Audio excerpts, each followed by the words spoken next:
What up, y'all? It's your boy, Mr. Downtown Ray Melo. You're listening to the Entertainment Report on iHeartRadio, live from Dubai for Friday, September 21st, 2018, delivering some major stories and trends going on in the world of entertainment and beyond. You can follow the show on Facebook, Twitter, or Instagram. Facebook.com/Entertainment Report with Ray Melo, that's RAYMELO, on Twitter at The Enter Report, or on Instagram at The Entertainment Report. You can listen to the show anytime you want on iHeartRadio. Just go to iHeart.com or your iHeart phone app, search for The Entertainment Report, and it'll take you to the page. True Detective Season 1 and Beasts of No Nation director Cary Fukunaga is to helm the 25th James Bond movie. Producers Michael G. Wilson and Barbara Broccoli and current Bond portrayer Daniel Craig made the announcement Thursday on the franchise's website. Wilson and Broccoli said in a joint statement, "We are delighted to be working with Cary. His versatility and innovation makes him an excellent choice for our next James Bond adventure." Filming is to begin at Britain's Pinewood Studios on March 4th, as the as-yet untitled spy movie is set for release February 14th, 2020. It was initially scheduled to open in theaters in the fall of 2019. Fukunaga will replace Trainspotting and Slumdog Millionaire director Danny Boyle, who left the project known only as Bond 25 last month. Craig previously portrayed the iconic secret agent James Bond 007 in Casino Royale, Quantum of Solace, Skyfall, and Spectre. Filmmaker Ryan Coogler of Black Panther fame has signed on to produce a sequel to Space Jam featuring NBA star LeBron James in the lead role. James' production company Spring Hill Entertainment announced Coogler's involvement Wednesday on Instagram alongside an image of an empty locker room that had Coogler's name on display. Lockers for James, Bugs Bunny, and director Terrence Nass from Random Act of Flyness was also featured. Warner Brothers is set to begin production on Space Jam 2 in 2019 during the NBA offseason, noted The Hollywood Reporter. The original Space Jam, released in 1996, featured basketball great Michael Jackson teaming up with Bugs Bunny and the rest of the Looney Tunes crew to defeat a group of enhanced aliens at a game of basketball. Other NBA stars and Hollywood stars such as Bill Murray also appeared in the film. James said in a statement, "The Space Jam collaboration is so much more than just me and the Looney Tunes getting together and doing a movie. It's so much bigger. I just love for kids to understand how empowered they can feel and how empowered they can be if they just don't give up on their dream. And I think Ryan did that for a lot of people." Justin Lin, known for directing 4 Fast and Furious films, was first in talks to direct Space Jam 2 and remains as an executive producer.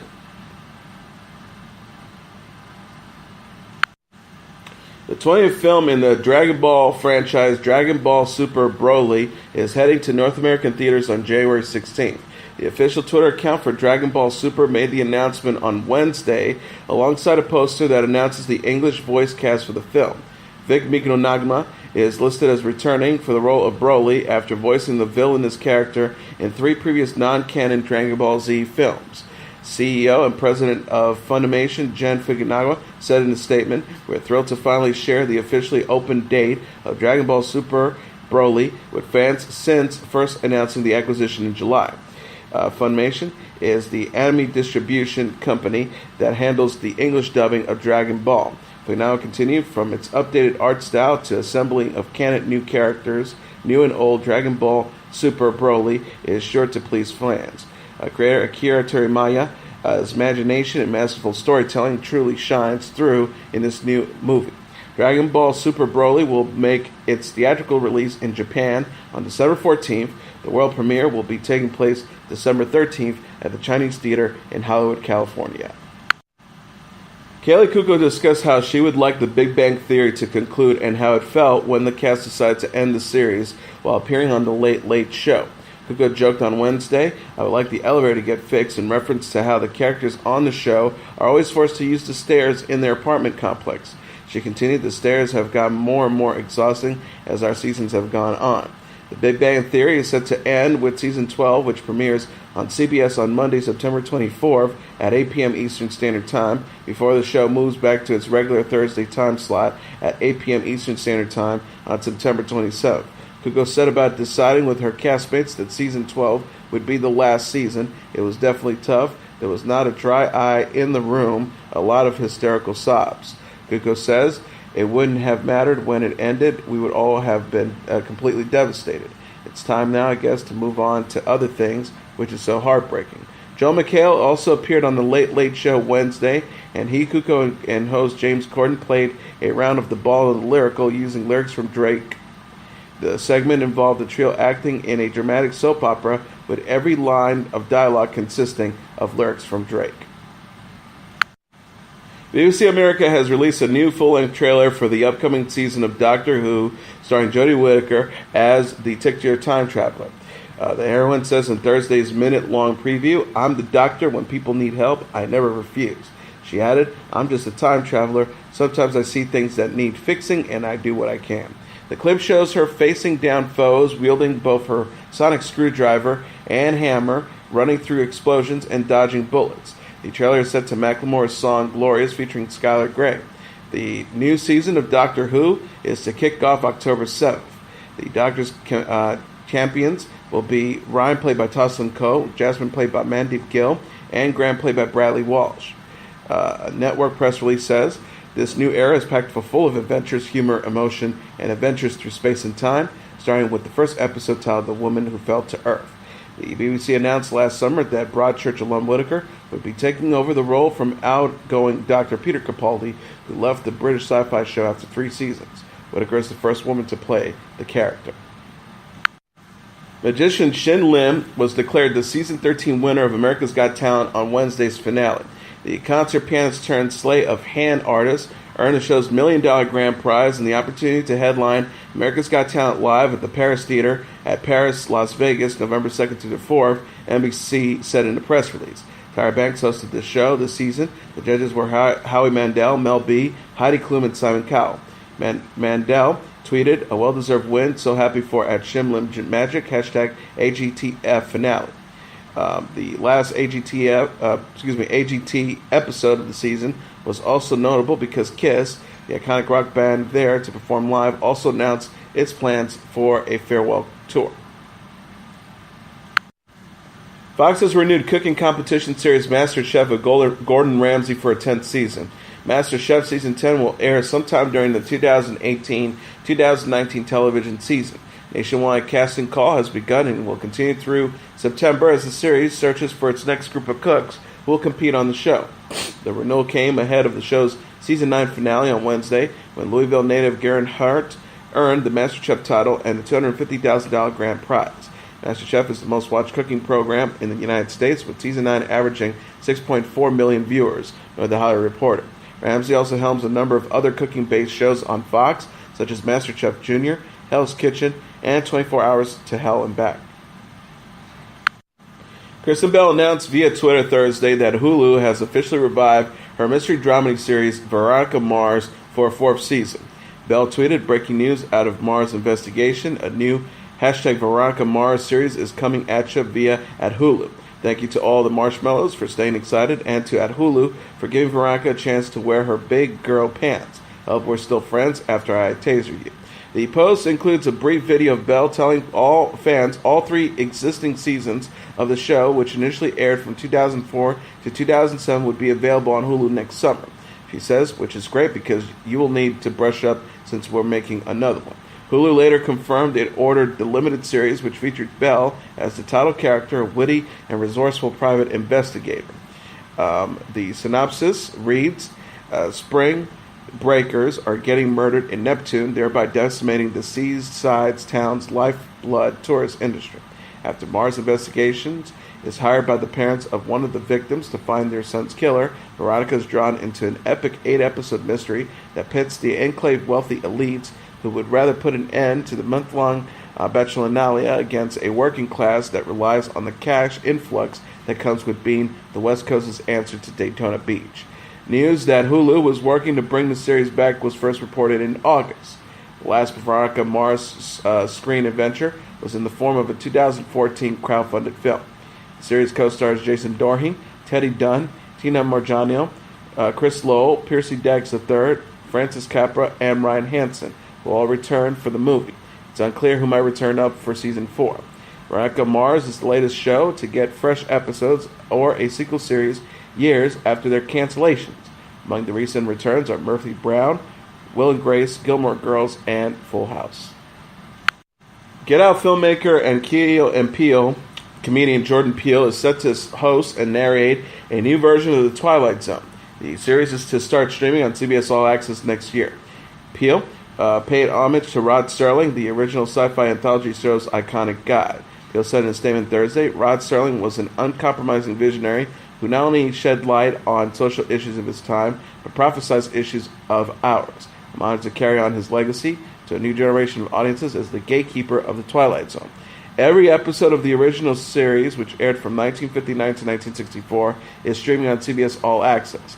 Peele confirmed in December that he had boarded the reboot as an executive producer, but he did not say how he would introduce each episode until now.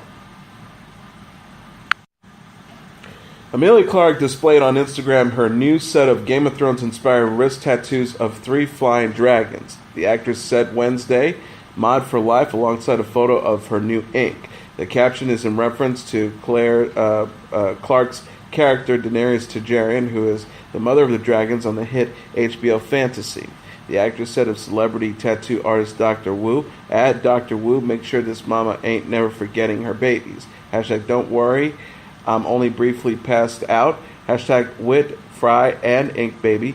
Hashtag mod to go the hookup up. And hashtag couldn't be happier, terrific."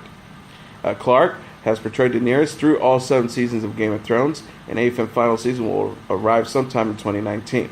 Clarke now joins her fellow co-stars Sophie Turner and Maisie Williams, who previously got matching tattoos to commemorate the date they were cast as Sansa and Ariana, respectively, on Game of Thrones.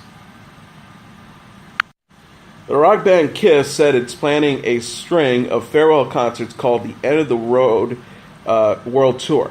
The musicians, who have joined a 45-year career together, announced the show on Wednesday's edition of America's Got Talent on NBC. Lead singer Paul Stanley tweeted a photo of him and his bandmates on the AGT stage. They're all wearing their signature makeup, skin-tight pants, and platform heels. Stanley wrote, "Live and crushing it tonight was the greatest way to announce the end of the road. This last tour will be our biggest and most explosive show ever to thank you all and say goodbye. It will make every night unforgettable for everyone. My gratitude to all." Dates and venues have not yet been announced. The Rock and Roll Hall of Famers said in a statement issued by Live Nation, "All that we have built and all that we have conquered over the past 4 decades can never have happened without the millions of people worldwide filled clubs, arenas, and stadiums over the years. This will be the ultimate celebration for those who have seen us and a last chance for those who haven't. Kiss Army, we're saying goodbye on our final tour with our biggest show yet, and we'll go out the same way we came in, unapologetic and unstoppable." Adele paid homage to Lauryn Hill on Twitter after attending the singer's concert in Los Angeles. Adele said Wednesday, alongside a photo of Hill's only solo release, The Miseducation of Lauryn Hill, "I saw Lauryn Hill in 1999 at the Brixton Academy when I was 10 years old. Tonight I saw her play at the Hollywood Bowl. I have just turned 30. She continued, what a woman, what a record. By far, Miseducation is my favorite record of all time." She also added, in reference to the recent 20th anniversary of Miseducation, "Such an honest representation of love and life. I feel I can relate to, but also I know there are elements and levels I never will be able to. Ms. Lauryn Hill was on form in every way possible. Thank you for the record of a lifetime. Thank you for your wisdom. Thank you for your existence. Happy 20th. Adele was spotted by fans at Hill's concert dancing and singing the lyrics to each song, People magazine reported. The Miseducation of Lauryn Hill was released on August 25, 1998. The album followed Hill's time as a member of the Fugees, who released 2 albums, 1994's Blunt on Reality and 1996's The Score. And now let's take a look at what happened on this date in entertainment history. On this date in 1985, a little-known actor named George Clooney makes his first appearance as a handyman on the popular TV sitcom The Facts of Life. Clooney appeared in 17 episodes of the show, which aired from 1979 to 1988, and chronicled the lives of a group of young women who meet at a fictional boarding school. Years later, he moved on to Hollywood superstardom in the hit TV medical drama ER and such films as The Perfect Storm, Ocean's 11, and Michael Clayton. Clooney, who was born on May 6, 1961 in Lexington, Kentucky, is the son of the journalist and TV host Nick Clooney and the nephew of the well-known singer Rosemary Clooney. His early acting credits, in addition to The Facts of Life, include small roles on the popular sitcom Roseanne and the drama Sisters. Clooney also appeared in the single episodes of such shows as The Golden Girls and Murder, She Wrote. Clooney first shot to fame as Dr. Doug Ross on the medical drama ER, which debuted in 1994. While appearing on ER, Clooney headlined such movies as Batman and Robin, in which he played the Cape Crusader himself, Out of Sight in 1998, which co-starred Jennifer Lopez, and marked the first time Clooney worked with the director Steven Soderbergh, his frequent collaborator, and Three Kings. After leaving the long-running medical drama, he went on to star in such films as The Perfect Storm 2000, Oh Brother Where Art Thou 2000, and Soderbergh's Ocean's 11 2001, and its two sequels, Ocean's 12 2004 and Ocean's 13 2007. Clooney made his directorial debut with 2002's Confessions of a Dangerous Mind about the game show host Chuck Barris, who claimed in his memoirs he also worked for the CIA. Clooney won an Academy Award for Best Supporting Actor category for his role in Syriana 2005, an oil complex thriller about oil industry. He also received the Best Director and Best Screenplay Oscar nominations for Good Night and Good Luck in 2005 about the 1950 journalist Edward R. Murrow and his conflict with the anti-communist U.S. Secretary Eugene McCarthy. Clooney earned his first Best Actor Oscar nomination for his performance in the title role of 2007's legal thriller Michael Clayton.